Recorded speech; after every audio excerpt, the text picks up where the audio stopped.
Happy Junction on Green Lake in Green Lake, Wisconsin. A beautiful place to be year-round.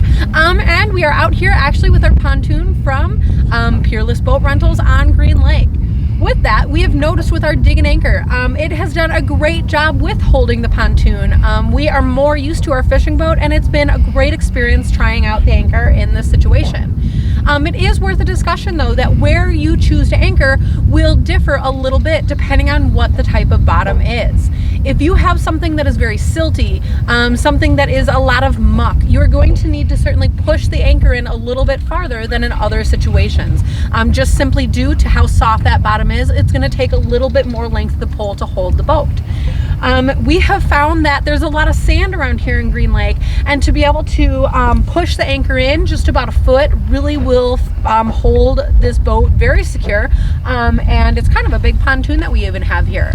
One other tip though is if you are in rocks, a great thing to do is to find the bottom very carefully. So here I'm feeling the bottom, but make sure that you're not anchoring on a giant rock, because that can certainly skew the pole or, you know, make anchoring more difficult. So make sure that you kind of go down slowly, test that bottom when it's soft, and then push it in just about a foot or so.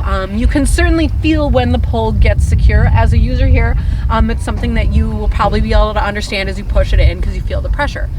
One more thing that's great about this though is as far as bottom terrain, if you are in a situation where you're fishing a lot of brush, a lot of sticks, even maybe a whole tree is down, this is a really great use of the dig and anchor. Because it is a straight pole, you are able to really, you know, even if you are among branches, slide that pole in between all of those branches. You will not be, you know, getting stuck trying to pull up a traditional anchor with a rope, or having a funny shaped anchor grabbing branches on the way up.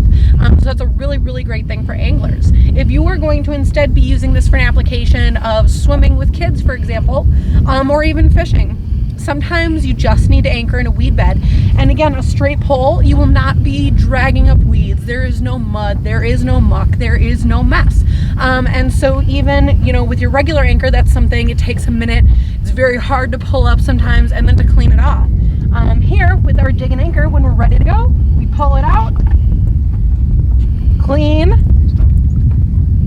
dries off real quick, and you're ready to go. See you on the next spot on the water.